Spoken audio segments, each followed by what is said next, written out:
I'm gonna tell the truth, even if it comes at a significant cost to my career, Jillian, as you voiced some concern about. Where's your proof that $150 million was offered from Bibi Netanyahu? No, I'm referring. Where is the proof? Please do not get angry. No, because I didn't want to cover this, and you guys insisted. And I told you, you cover this. I'm gonna rip you apart. Where is the proof? We're not that saying Bibi that it Netanyahu happened. We're really offered not Charlie saying that it $150 million. This is not for me.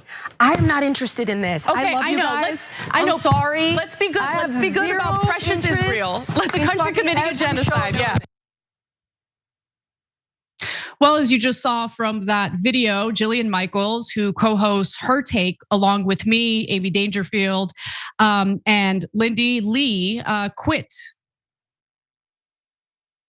with her and essentially did so while we were live. Now, keep in mind, Jillian Michaels was the lead host of that show, so she abandoned it while we were airing live. And I want to explain exactly what happened from my point of view, while doubling down on what I believe about some of the rumors and some of the theories floating around about Charlie Kirk's assassination and these allegations that Israel, played a role in his assassination. Now, I want to be very clear right off the bat. I do not believe that there is any evidence drawing a direct connection between Charlie Kirk's assassination and Israel. As everyone knows, I am not someone who holds back when it comes to criticizing Israel, but I think the truth matters. And if there's no evidence, I just think it's super irresponsible to, preemptively place blame on Israel for Charlie Kirk's assassination. That's crazy. Now, that is an entirely different story from what I have talked about on this show. And that has to do with what Charlie Kirk was personally experiencing in regard to Zionist pressure in the last few months of his life. Now, what I refer to when I'm referring to that Zionist pressure, I'm specifically talking about the fact that apparently behind the scenes, and Charlie Kirk himself confirmed this in a conversation with Megyn Kelly, he felt that he was being smeared as an anti-Semite, which he clearly wasn't, because of the fact that he included Dave Smith and Tucker Carlson at the America Fest, conference. And during that conference, Dave Smith, debated somebody on Israel, and I thought it was a great debate. I enjoyed it.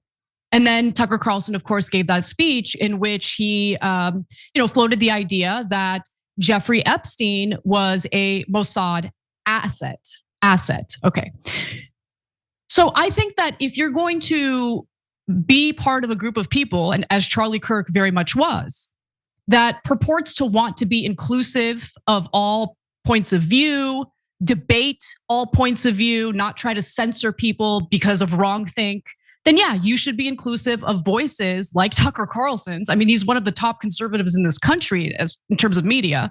And Dave Smith, who is not as big as Tucker Carlson, but he's been really making a name for himself by debating this very issue. And so I love the fact that he included those voices, but apparently some of the donors behind Turning Point USA did not feel the same. Okay, fair enough. Now, the segment that we were doing, about the conspiracies, yes, did mention the conspiracy about Israel allegedly, having something to do with Charlie Kirk's assassination. Every single person on that panel said that they do not believe it. But that was getting conflated with something else. And the conflation had to do with the pressure that Charlie Kirk was facing. So as this conversation was happening, people are speaking over each other. It's pretty chaotic. And I thought in real time, what was going on was that Jillian was under the impression that we're about to throw Israel under the bus as the assassins. And that she was conflating that with the story that I do believe has credibility, and that's that Charlie Kirk is facing pressure from, Zionist donors. Okay. But then upon reflecting on this Her Take segment, I realized that no, Jillian wanted to not deny that story as well. And I disagree with that wholeheartedly. So she wanted to basically convey that Kirk was still very much supportive of Israel, which is absolutely true. Take a look. He is saying he's being criticized for giving an audience to people like Dave Smith. He's not saying that he is changing his mind and thinks the Jews are evil. No, he wasn't changing his mind. But I want to be real clear here. No, but because I think this is dangerous, and I want to be deadly accurate if we're gonna have this conversation. So that's what he was talking about. It's about the fact that Dave Smith, he gave him an audience at Turning Point, and he was being criticized for having people who didn't agree, like Tucker, on the stage. He wasn't saying, so I the have changed my mind here and I'm being attacked. So basically, he's getting this pressure from donors, which led to that meeting in the Hamptons with Bill Ackman, because Bill Ackman apparently wasn't happy with it either. But you guys also have to understand that there is a trend now with young conservatives who are not supportive of Israel or not as supportive as previous generations.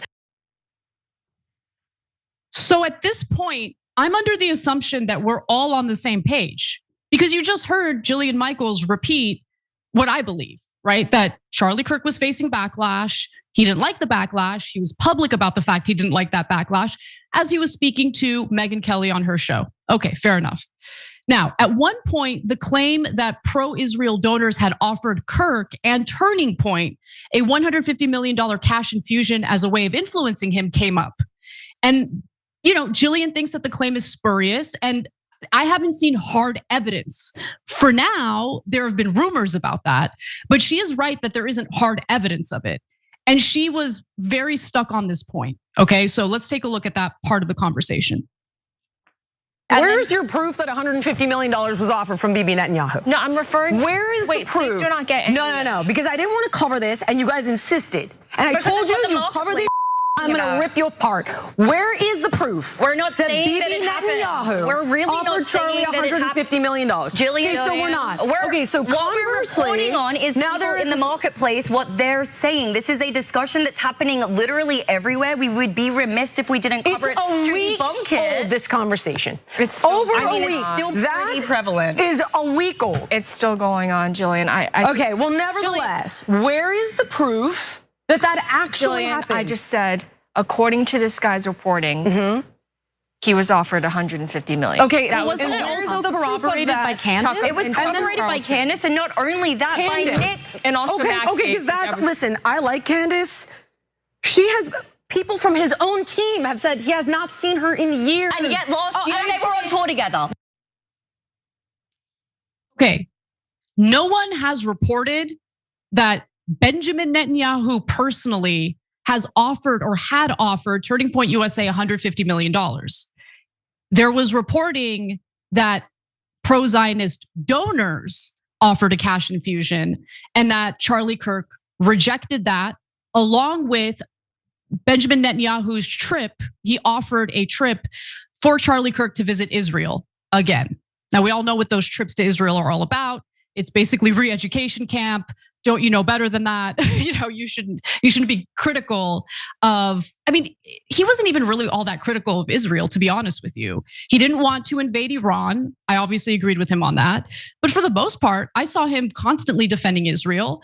It has now gotten to a point where the ongoing slaughter in Gaza is too difficult to defend. So I think he was starting to find himself in a very uncomfortable position where you have the donors pressuring him to continue defending Israel at any and all costs. But you also have young conservatives who see what's going on, and they're moving further and further away from being as supportive toward Israel as conservatives traditionally have been. Okay, so at this point, honestly, I lost patience. And the reason why I lost patience is because of exactly what you heard in that video. We're having a conversation. We are discussing what various people are saying, what various reports are alleging.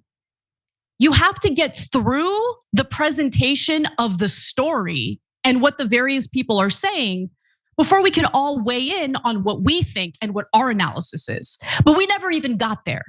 Okay, Amy is trying to present everything. As she's trying to present everything, she keeps getting interrupted. Jillian already has in her mind what all of us think about all of these issues without ever hearing what we think about any of these issues. And when I heard her look at Lindy, who I have gotten into many arguments, heated arguments with, when she looked at Lindy and said, I told you I didn't want to talk about this, and if you did talk about it, I was going to rip you apart. That kind of threat is unacceptable. It just is. I have had all sorts of moments on that show because of the fact that I have many disagreements, the whole point of that panel is to have various perspectives represented. We get into debates all the time. There have been moments where I have felt disrespected, not by Jillian, to be fair. And there have been moments where it's been, 3 versus 1, or, in the case of Adam Sosnick joining us, it was, basically 3 versus 1 because Amy wasn't really attacking me as we were debating Israel. But I never threatened anybody, and I never told anyone that I'm going to rip them apart. So at this point, I lose my patience, and I want to clear the air because I'm still at this moment under the impression that Jillian is conflating 2 different stories, okay? The conspiracy about Israel allegedly assassinating Charlie Kirk, which is ridiculous. And then the other story about the pressure that Charlie Kirk was facing. So I attempted to clear the air. Get a load of this. There are 2 things being conflated right now. There are conspiracy theorists who think Israel killed Charlie Kirk. They have yet to provide a shred of evidence proving that. Done. End of story. We're not talking about that. I am talking about something entirely different. Talking about that. No, we're not. Hold on. Oh, you Let me finish my thought. Okay, the real issue here is that before most people even knew that Charlie Kirk was dead, you have Netanyahu giving multiple interviews talking about how, using the moment for his own political purposes, like the That's fool totally that he is. Let me finish my point. Him killing Charlie Kirk. Did I not just said that. I literally So now we're just gonna make let me finish my point, Jillian, because none of us can finish the damn point without someone else jumping down your throat. I don't think that Israel killed him because there's no evidence of that. But I had a problem with Netanyahu exploiting an assassination in this country for his own political means and purposes and lying about the nature of his relationship with Charlie Kirk. I cleared the air. Very specific. I repeated twice in the video you just saw that I don't think Israel is behind Charlie Kirk's assassination. Okay, but things still got out of control after that point. And it's just, I don't understand it. Well, actually now, thinking about this in retrospect, I do understand it. So at this point, in my opinion, I just think what Netanyahu did, like before most people even realized that Charlie Kirk was already pronounced dead. Like the same minute that Trump announced that Charlie Kirk had passed, you have Netanyahu doing some of the most detestable garbage commentary about who he believes killed Charlie Kirk. Okay, he goes on Fox News. I want you to take a look at that video. This is what I was referring to. He certainly didn't invite the violence, the horrible violence that tried to silence him. And this is a worldwide problem. The people on the extremes, the Islamists, the radical Islamists, and their union with the ultra progressives, they often speak about human rights. They speak about free speech, but they use violence to try to take down their enemies, whether it's President Trump, who's been almost assassinated twice, or they try to kill me here too. So let me understand something. It is so below the belt and so unacceptable to prematurely blame Israel for an assassination when there's no evidence. And I agree with that take. How is it okay for the prime minister? This isn't just some random person online. This isn't some rando conspiracy theorist on X. This is the prime minister of Israel exploiting a tragic moment in American history for his own political purposes to spread hate and propaganda about Muslims. Because God forbid the leader of Israel ever miss an opportunity to exploit a tragedy in the United States for his own purposes, as he did in the aftermath of 9/11, by the way. This is who Netanyahu is. I'm never, ever gonna be silenced by anyone in calling out how detestable and disgusting that was. Now, if Jillian disagrees with me on that, she could have had a conversation about it, but that's not what happened. This is what happened. Because Charlie Kirk didn't like Netanyahu, just like any warm-blooded American shouldn't. Netanyahu is a bad guy. And he wanted to make it seem like, no, we were all great, we were good, we had a great relationship. Little did we know behind the scenes, there was a lot of pressure towards ends up being about how do we bash Israel. This is not for me.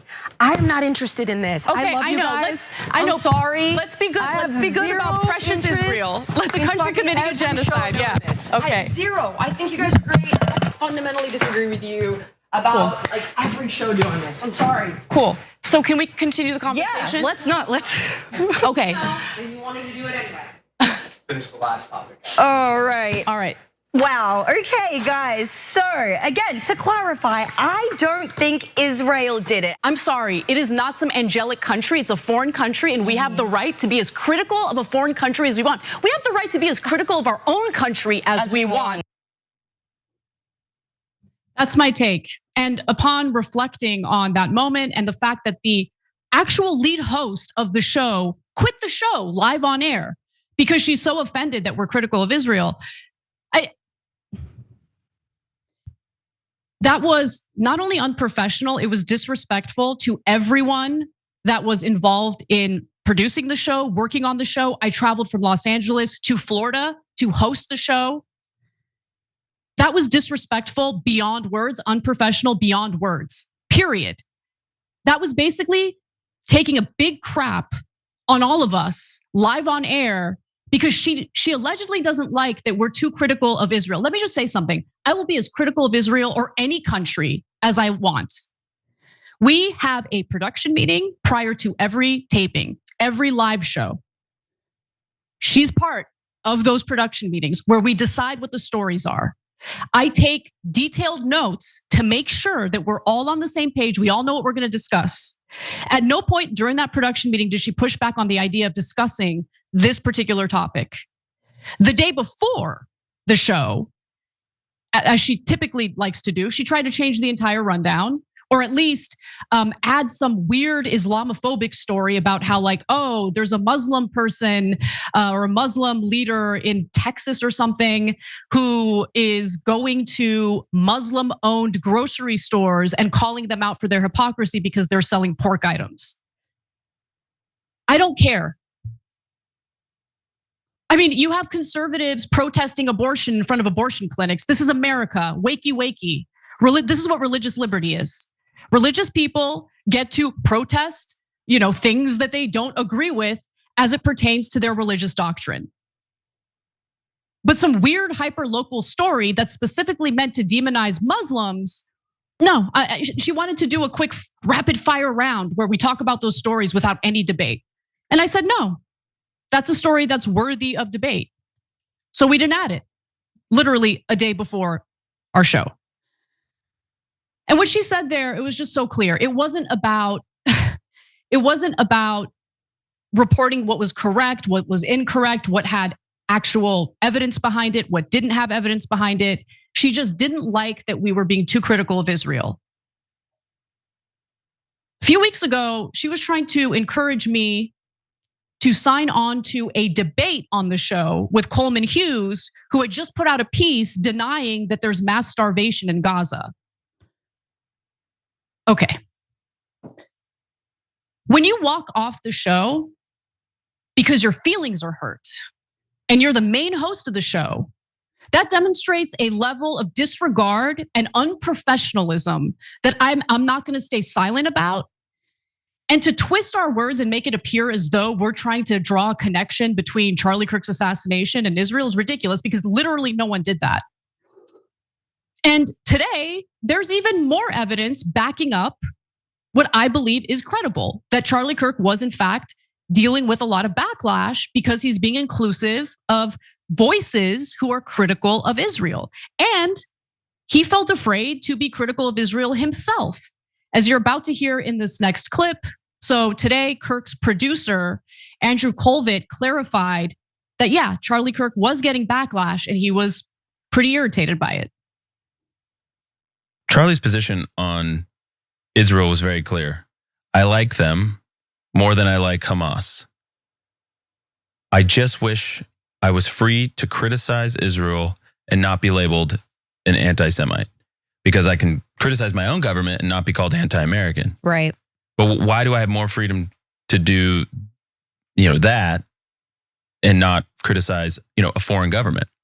And he was really upset that there was this sort of clampdown on the freedom of expression, the freedom of ideas, free speech when it came to a foreign government. And I will say this, he felt like he had earned the right as a friend of the Jewish people over the years and all of the things that he had done. He felt like his bona fides in that respect were unassailable and that he should have the freedom to say, hey, it's time to end the war. Hey, it's time to stop the killing. But, when with Tucker, for example, yeah, I mean, we took some pushback, we lost some donors. And what's interesting is it wasn't necessarily Jewish donors. Yeah, because Zionists include evangelicals. This is not about Jews, as I've said a billion times before. There is also an intentional conflation of Israel and Jewish people in general. And that's done intentionally to smear anyone who dares to be critical of Israel as an anti-Semite. If you are critical of a government, it doesn't mean that you hate the people of that country. If you are critical of a government that refers to Israel as a Jewish state, it doesn't mean that you are anti-Semitic or hate Jewish people. It means that you have a problem with the conduct of that government. And no one's ever going to silence me about that. Ever. Period. I'm going to tell the truth, even if it comes at a significant cost to my career, Jillian, as you voiced some concern about. Finally, one more point that I want to bring up. Today it was reported that, and this is by Max Blumenthal, by the way, he's naming names. Ultra-Zionist billionaire Robert Shillman, I kid you not, that is his name, was one of Charlie Kirk's most committed donors. But as Kirk fell under attack for his increasingly critical Israel views during his final weeks, sources say Shillman ended funding for Turning Point USA. This is a legitimate story that has legitimate receipts. Names have been named, and it is entirely separate from conspiracy theories involving Israel allegedly assassinating Charlie Kirk, which again is spurious and does not have any evidence to back it up. So if anyone dares to say that I believe in that conspiracy theory, if anyone dares to smear me, I want to be very clear right now in stating what I actually believe. And I don't want anyone to fall for what I believe is an intentional conflation of a ridiculous conspiracy theory with something that actually has some credibility behind it. That's it. Every time you ring the bell below, an angel gets his wings. Totally not true, but it does keep you updated on our live shows.